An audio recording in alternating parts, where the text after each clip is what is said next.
Action. Action. Do it's a little clapperboard thing.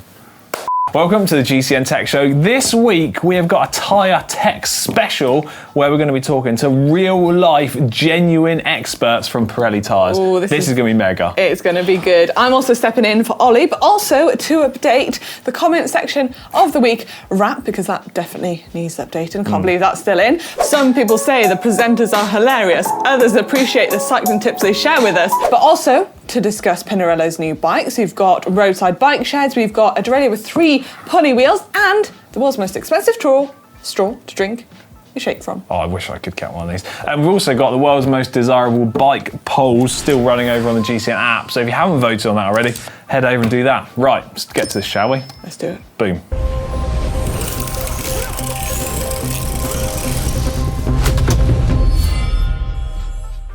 So this week we have a very special guest joining us. We've got Sam from Pirelli, who's going to answer some of our tech tyre questions whilst he's over visiting in Bath. Thanks for joining us. First time in the UK for ages, I hear. Yeah, thanks to you all for letting me here after 3 years almost now. So. Yeah. Now, Ollie is actually super disappointed that he couldn't be here and join us to talk all things bike tyres. So I have spoken to him and I've got a couple of questions from him that we can ask you on his behalf, and he'll be pleased that we're doing that. So we will go nerdy.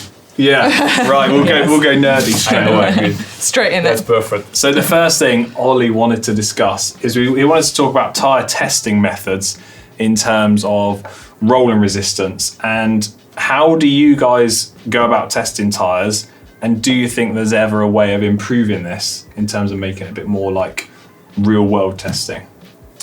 It's actually a good question. We do take a lot in our case from what we do on field testing outdoor from the motor division.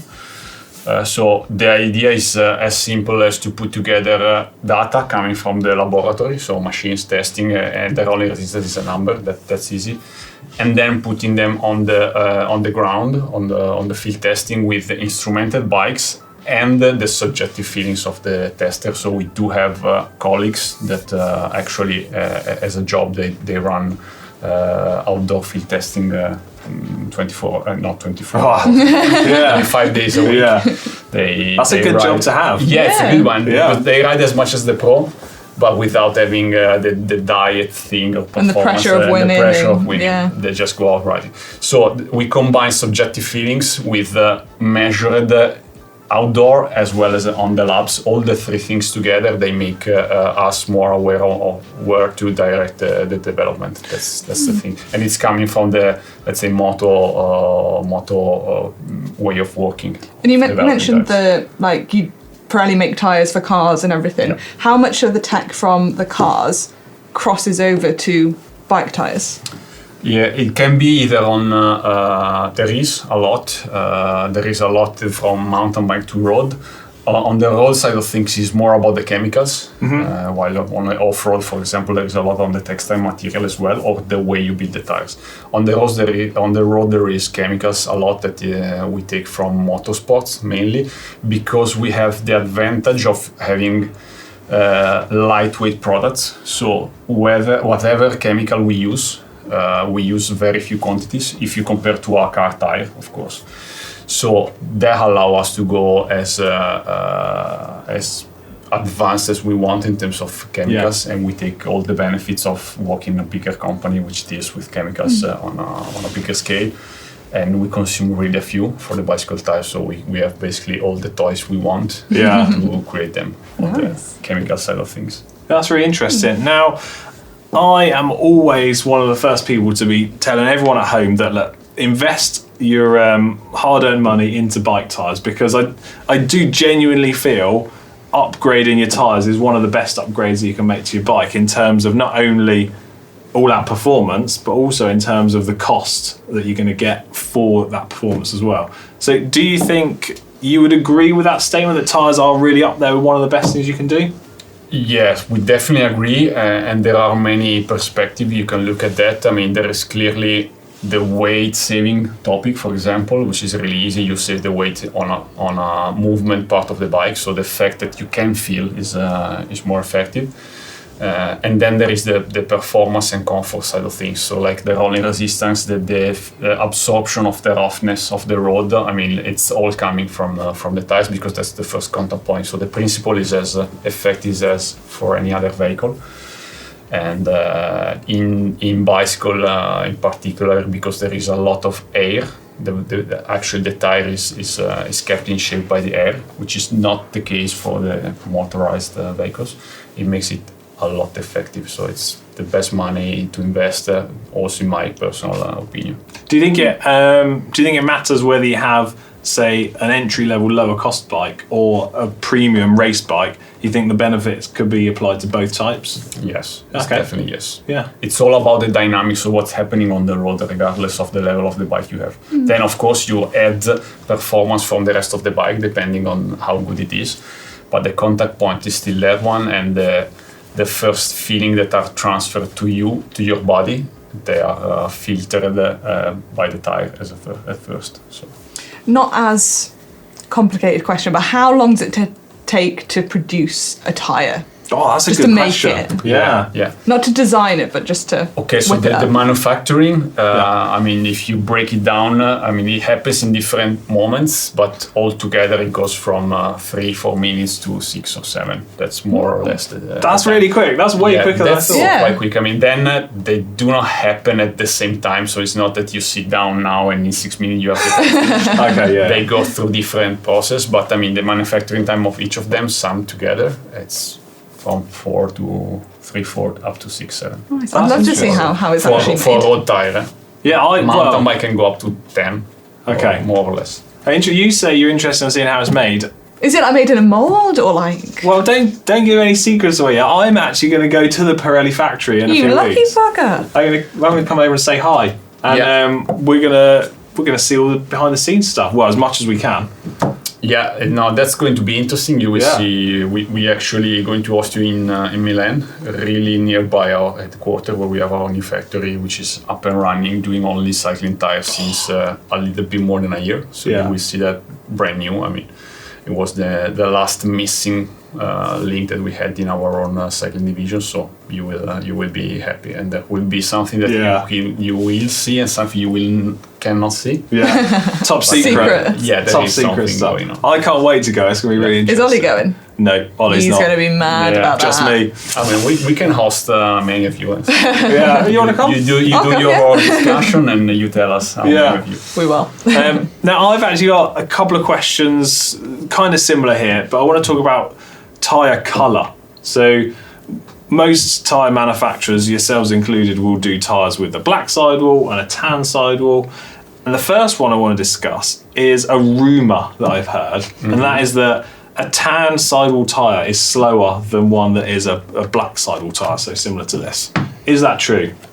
Let's say theoretically it can be. I mean, the rubber formulation is different. Yeah. So depending on how you design it, you can make it the same, slower or faster. So I've never heard that to be slower, to be honest. Okay. It can be faster. That's more a rumor that I know. But to be honest, when you go down and measure it, the differences, you really struggle to measure the difference. So you are on a amount of performance difference which is neglectable. To be honest. Okay. But I mean, in theory, to answer the question, it can be. It's possible. I mean, it depends on the chemicals that you use to do the color one instead of the black. But I'm going to take it that it's unlikely. No. Yeah, you know, when it's difficult to measure on a machine, Yeah. you will never feel it. Yeah. Now, a while ago, I feel like certainly more as when I was a kid growing up, it was you saw different colours of tyres on bikes, including not only the sort of sidewall, but also the tread as well. Yeah, so is there a reason why we don't tend to see coloured tyres? Because I think they would look cool. You think they're cool? Yeah. Yeah. Maybe. It depends. It's subjective. I mean, a bright pink tyre. Or Okay, maybe it's just me. just that still thinks keep it black. that. So how come we don't see coloured, like the tread on the tyres? Yeah, so from a chemical perspective, in the past there was a significant gap of performance in terms of chemical grip, avoiding the black. Now we have to say that in general the rubber industry improved a lot so that the color tires can be good in performance. I'm mostly referring to grip and rolling speed. good enough for the average use, for sure. But still, let me say that if you want to really push the limit of performance, the black has chemicals like the carbon black, which can be many different types, that allows you to go and push the limit even farther. So for maximum, you will likely never see a World Tour race ridden or won with a color tire. But while in the past they were so and so, now you can have a really good tire in color as well. But if you're searching for all-out performance, black tires. Still yes. Okay. F1 drivers don't drive around with that's a good purple example. tires, do they? Yeah, that's a really good point. I don't think there is a single racing environment where you see color tires. Yeah. Okay. So for beginners, there are so many different tires to choose from, and for someone who's not clued up with the tech of tires, how would you break it down and simplify it for a beginner to choose a tire? Yeah, I would just ask myself a question. The first question is, do I want to prioritize on performance instead, speaking about weight and speed, let's say, or comfort and reliability? So this is the biggest choice that you have to be aware of, so to prioritize. Then within those two big categories, which any kind of tire maker makes an offer of different products, then is really simple, and the more expensive the tire is, the more technology there is inside that provides the value that you are looking for. So whether it is reliability and comfort, they go together, or performance. So that's as simple as that. So it's really, investing as much money as you can into your tires is really worthwhile, because it's going to really boost what characteristics you want the best. Yeah. Okay. And it's really linked to your experience on the road. You really feel the difference. It's probably, that's my personal opinion, but it's probably one of the components where you actually feel the difference the most once you are on the road. Definitely. I like that. Nice. So as I was going to say, I want to talk about tyre widths ever so slightly. So typically, certainly over the last few years, we've seen bike tyres on the road get a little bit wider and wider and wider. Bikes can have wider tyres. Now, where would you advise, and what do you think is best for lots of different people? Now, I know it's a very broad subject to cover, but do we see, I feel like now 28mm wide tyres are kind of like a standard, really. They are becoming. Yeah, whereas you go back 10 years ago, it was 23, 25. Now, what advice would you give to people when they're maybe confused by all the different options? Where should they start in looking? Well, in general, to keep it simple, the wider the better can go for the majority of us, and it's a lot linked to the kind of surface you are riding. So, provided that you are in a real world where the tarmac surface is not smooth. Yeah, I mean, everywhere. It's supposed to be, but it's not smooth. Everywhere in the UK, that is. Yeah, but not only UK, I can say. So, given that you are not in such an environment where the surface you're riding is really smooth, where then thinner is and higher pressure, they go together. I mean, pressure and tire width, they go together. But because this is not what we are all riding for, the wider the better. Then you have to start to think about the compromise between the weight and the width. So it goes along with which kind of width you have and which kind of riding you are doing. As I was referring before, it's you are going to prioritize on speed and performance or comfort. Then you start to choose a really big one, or you play the compromise differently. But in general, on normal road, the wider the better. And to reply and give a number, 28 is now what all the World Tour teams are riding. Okay. And the 30 is also coming. Do you think the internal rim width plays much part in how your tyre performs? Absolutely, yes. That's a point that influences massively the real width, because there is nominal width, so what is written on the label. But then if you increase the rim width from, for example, a 19mm inner width to a 23 or 25, usually half of those millimeter goes into the real width. So if you have a rim which is 4mm wider, you actually have a tire which measures at least 2mm more than the nominal width. So this is a parameter that really influences and that has to be taken into consideration. Okay, no, that's really interesting. Manon, final question, you want to finish off? Yeah, where do you see bike tech tyre going? I think Alex mentioned earlier, could you see airless tyres being a thing in cycling? Not something I've thought about. No, but it would be really cool, wouldn't it? Well, I would say it's difficult to answer because the wireless technology in general, if we look at also car or automotive, it's at the very beginning. There is it makes sense from a lot of perspective. If we have to think and project the answer to the real world, so a product which can be sold to everybody and mass produced, we are so far away that I wouldn't see that coming for cycling in the next 10 years.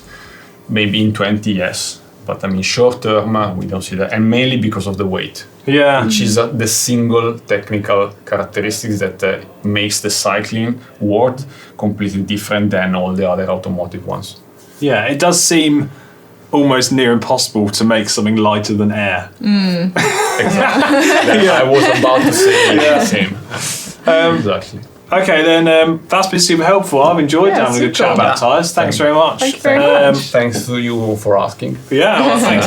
I hope everyone at home has found it really helpful. And if you've got questions or comments, well, let us know in the comments section down below, and we'll pick them up, shall we? Yes. Right. Good. Thanks. Thanks you. to you. It's now time for hot and spicy technology. And first up, we have two competitions, don't we, Yeah, we Alex? do. A bit of housekeeping, I guess you could call this. So we've got competitions running at the moment. There is a global bike festival competition where you've got the chance to not only win tickets, your accommodation, bike ride passes, but also transport for your bikes to get to the event. So pretty much the whole package. Yeah, so there's two lucky winners for that. Competition link will be in the description down below where you can find the competition page with all of the details. There's also a separate competition for the chance to win an Orbea e-bike, the Gain. Both banging competitions. Yeah, But, I think they're going to be mega. have you entered the competition to go to the bike festival? Because I haven't entered the competition. is that still a bit of a sore subject? Yeah, it's a sore subject. Rumour has it I'm going, but until it's written...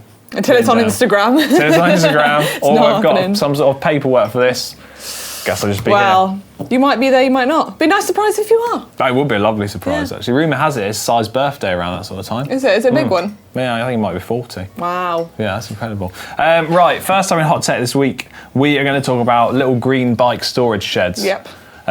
So I saw a news article about this, actually, and they've been spotted in Bath, home of GCN Megabase. I think the idea behind this is quite cool. What do you think? Yeah, definitely. I mean, I'd say Bath isn't the best for bike storage at the minute. Like, Yeah. especially if you are commuting in, unless your office space has a designated space to keep your bike. Yeah. There isn't anywhere really out on the street Yeah, that's to quite just good. kind of put them. So I think they are really good, and they, they're kind of got covers. They look nice. Yeah. And what, they take up like 2 car spaces? Maybe not even that. Yeah, maybe not even that. And also, I they think- look secure. Also, I think there is a good benefit as well for, say you've got one of these storage pods on your street, it saves you trying to lug your bike inside your house. Say you Yeah. live in a flat. I Nightmare. mean, Bath, a lot of old buildings, narrow Yeah. hallways and corridors, you don't want to scuffle Yeah. the wall up. So I think it does make access to cycling a lot easier. Definitely. And hopefully gets people onto a bike rather than driving. Hopefully we'll see them in more cities around the UK buzzing. or around the world. Yeah, I'm all for this. Next time in Hot Tech, we have some new Pinarello bikes to talk about, don't we? We do. So we've got the new F series, which is launched, and there are a few different models here, aren't there? Yes, so we have the F9, the F7 and the F5. Yeah. So in terms of what makes these bikes different, well, they're trying to take some of the ethos and heritage behind the Dogma F and make this into, say, a more accessible, slightly more affordable package. So in terms of the F9 and the F7, frame weight, 955 grams. They're made using Torre T900 carbon fibre. Yeah. Do you want to hit us with some stats for the F5? Yeah, so for the F5, they are using the T700 carbon, and that comes in at a frame weight of 995 grams. So, some of the information that I've got about this, we've got a slightly reduced range in terms of the sizes that are available. So compared to the Dogma F's 11 sizes, you've now got 9 different sizes Still to a choose lot of from, which is a sizes, lot of yeah. sizes to choose from. But as I said, it's taken some of the principles of the top spec Dogma F and then making it into a bike which should be accessible to more people. So we've got like the same seat post design, very similar tube shapes, we've got clearance for 30mm tyres, and well, yeah, as I say, it's essentially a more wallet-friendly version of like a Tour de France winning bike. Which we like. Yeah, there's also another bike, there is the X series. So do you want to tell us a few stats about this? Yeah, so the X Series is what Pinarello are saying is the perfect balance between comfort and performance. And this bike comes in 9 different bike sizes again, and it has a frame weight of 1,050 grams. What kind of carbon fibre is this made out of? It is made out of T600 carbon fibre. I was testing you then, see if you remembered. So the frame set has got a completely new rear triangle design to it, and it features like curved seat stays rather than straight ones, obviously, to try and improve the comfort and compliance of this bike. Now, Pinarello are saying that the X is 21% more vertically compliant than a Dogma F, which is obviously their dedicated race bike. And of course, there's going to be lots of different spec and build options to choose from. You've got the option of electronic shifting or mechanical shifting, but you can only have mechanical shifting if you use Shimano. There's no mechanical Campag version. Anyway, I do feel like these bikes are kind of a big deal, and it's good to see Pinarello, like a brand which has become iconic for top spec race bikes. It's like the Louis Vuitton of bikes. Yeah, it's good to see them making bikes which are more suited to lots of different people. Affordable. Yeah, I like it. Right, next up, you haven't had this section yet. No, I haven't. I'm very intrigued. Patent Patrol. Someone told me it was Patent Patrol. Anyway, I'm going to need some glasses for this. I haven't got my original glasses, so I've got some backup ones. What do you think of these ones? Yeah. The only downside of these ones, everything's very blurry. They do look a bit, they could do with a clean. Yeah, exactly. Anyway. They've been in here for a while. The latest patent I've seen, I've got to take these off, is from Shimano. It would seem that they've filed a patent, and it's been granted, for a derailleur which is using 3 pulley wheels. Very interesting. Now, I'm not sure if you're familiar with rear derailleurs. Well, somebody at my home might not be, but we have 2 pulley wheels. Yeah, I was going to say, this is new to me. I've got literally no idea how on earth this thing's going to work. Obviously, it's written in ridiculous legal language, which baffles most people. But because I said the other week, this is really confusing, right? Get this. A genuine legal company emailed in and said, hey, Alex, look, we've seen your new segment on the show. We love it. We love cycling.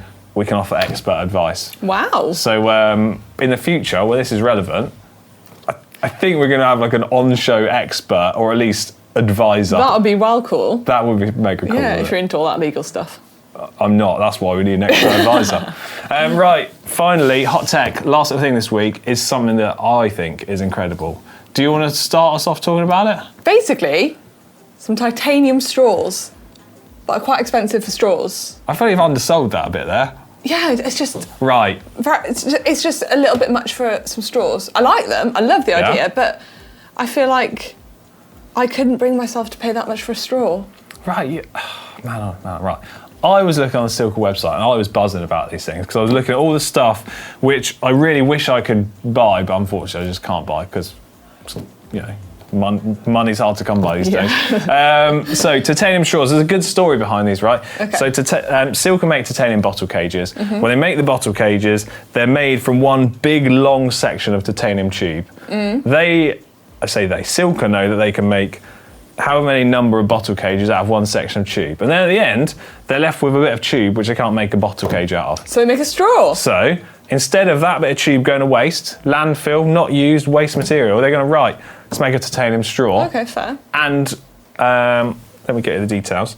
It means they has a 99.9% material utilisation rate, which is obviously really good for the environment. Yeah. I think they're mega. It helps cut down on single-use straws, which, let's face it, is great for the environment. Yeah, I hate single-use straws. And today, the day we're filming the show, is actually Ollie's birthday. Is Ollie's birthday today? We did a thing for the show last week, got a little cake and everything. Oh, happy birthday, Ollie. Yeah, happy birthday. But it's my birthday in May, which is a while away. So many birthdays. But if you're watching and you want to buy me a present... You want a straw? Titanium straws.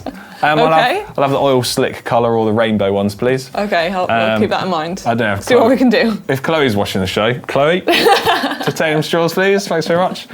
More hot tech next week? More hot tech next week. Right. Okay, right, it's now time for comments of the week. Manon, this is your time to shine. You've hit us with the rap from a few weeks back. Need to up my game, don't I? I've got a cap to wear backwards. Yeah. And I've got a sick beat.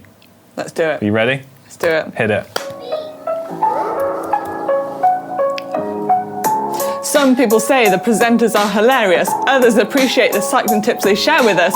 The fans are diverse from all around the world, and the GCN team loves to give them a shout out. So shout out to the GCN team for their comments of the week, for bringing us together no matter how unique. We are the fans of cycling. We share all the passion. Right on, y'all. Let's make the cycling world our fashion. I'm actually going to say that's bloody incredible. That's going to be hard to beat. No one's beating that. That's incredible. That's all right. I only had one job. I messed the music up half. I know, yeah. I thought you were going to be like dancing in the background, giving, some moves, but you just... Yeah. Well... I'm not a natural-born rapper, Manon. I mean, neither am I. That's the second time I've ever rapped, apart from the last comments of the week. But, we stepped it up. That's incredible. That's going to go down in history. Yeah. Right, comments of the week. First one is from Emma Bird. They say, Alex, what a brilliant idea. A bike for £500 I should be watching. What would be better still would be a racing series for £500 bikes so that everyone can have a go without needing to be mega rich. That is a great idea. Also say happy birthday, Ollie. Happy birthday, Ollie. Next comment, Mark. Next one from Mark. You have heard of Am I Smarter Than a 10-Year-Old? But Alex's new series, Am I Faster Than a 10-Year-Old, is going to be a great watch. Ollie's just trying to stir up beef between me and Fred Meredith. I think you did amazing, Alex. Fred Meredith, fair play to him, fast boy, but... Yeah. He only caught you once. Yeah. Could have caught you twice. Yeah, I mean, it's a short event. It would have been a bit bad twice, wouldn't it? It's happened before. Wandering Boy says, maybe Fred should get a jersey with Alex's face on it, and that's as close as Alex is going to get to catching Fred on his bike. Burn. Next one is from Jonathan. I am watching this at work. I paused at 21:09 to answer a phone call from my doctor, and when I went back to unpause it, I was surprised to see Ollie giving me a sexy look. This picture's amazing. I found the Ollie, screenshot. what are you on about there? Yeah, I don't know what we're talking about. Well, I'm wearing my glasses, so it must have been some sort of you just exciting... look like gormless. Yeah. I just look... Right, comments underneath Ollie's custom paint video. What have we got? Dan, protect the bike stand now just to stave off Alex Worth. Wrath. What does that even mean? The wrath. What's wrath? Yo, gonna feel my wrath. What, like anger. Oh, okay. Oh, because if you get paint over the bike stand, no one wants that, do they? Well, to be fair, when I did my custom paint video, that's I know what you're going to say. Quite good. A bit did go on the stand, and it was quite a nice colour. I would not mind my bike stand being that colour. Do you know how I know that you got paint over the bike stand? Is it still there? That's the bike stand that I've got in my garage at home. It's got paint all over Well, it. count yourself lucky. Custom painted bike stand. Thanks very much. So William says, this is why I really love GCN. They could have scrapped the video, edited out all the mistakes, but they did not. Ollie, thank you. This is a real instructional, real world video and nice paint effects. Doesn't always go to plan. No. Like my video. Yeah, nothing I ever do goes to plan. I tell you, this is what happens with all my videos. I go, I'm going to try and make this, going to do something, create something.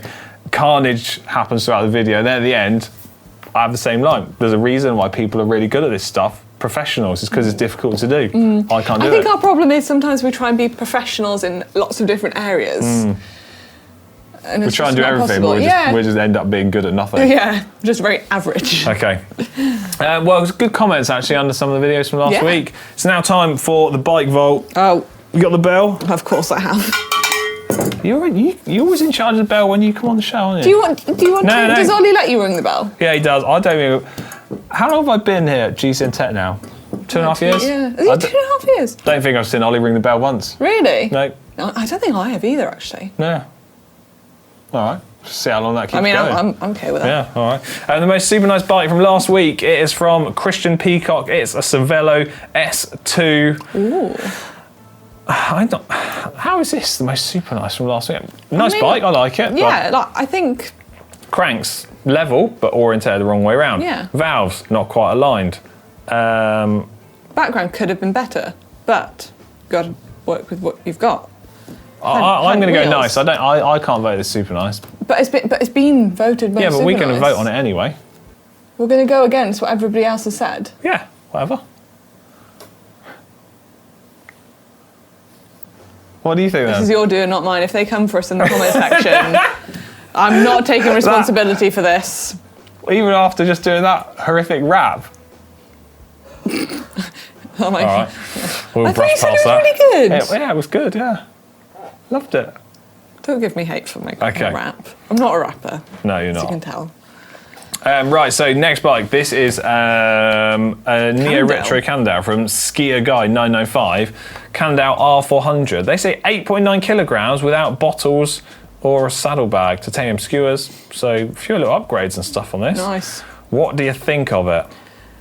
It's nice. Yeah. Yeah, it's nice. Yeah. Jaunty angle. Yeah. I can't quite see where the valves are, but the jaunty angle is not great for the bike, but I'm afraid. Yeah. Okay. Nice. Next one is from Henley P95. The Focus. Yeah. What do you think? Focus KO. Let me take a closer look. I like this bike. I think, yeah. Do you not think it's funny how the paint jobs of bikes have gradually changed from sort of like striking blocky colours to get way more elaborate these days? Yeah, they are, aren't they? You can tell this is Yeah. a bit retro. Not retro. I'm 100% super nice. I like Yeah, that. I'll super nice that as well. Go on then. Fabulous. Next bike in is from, I haven't got the username to hand. Oh no. With a Canyon in-flight AL9 from 2017. I mean, beautiful, beautiful, beautiful, beautiful scenery, stunning. The bike is not doing the bike any favours. It's still got a dork disc on it, which could be removed from the back of the cassette. No biggie though, but it's at a jaunty angle. It's not in the large chainring. It's basically the angle, Yeah. and yeah, it's just not set up correctly for our liking. Sorry, it's a nice. Yeah, nice. Oh, another Canyon. This one's a Grizzle 7. This is a cool Ooh, colour. I do like this, but Go on, vent to that bit of anger. I have a qualm.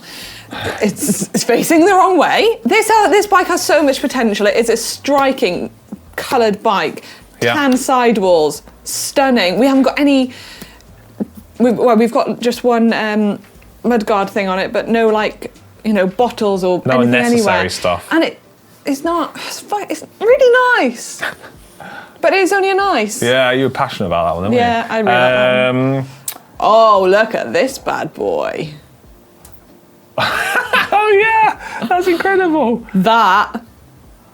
What is this? So I mean, it's look at that. Looks fast. it's from Everesting for Arthur, a single-speed green machine. This thing moves like a bat of hell round the corners on 3 wheels, only because the rim brakes are quite questionable. It's in Biggie Smalls. It's under a protective cover.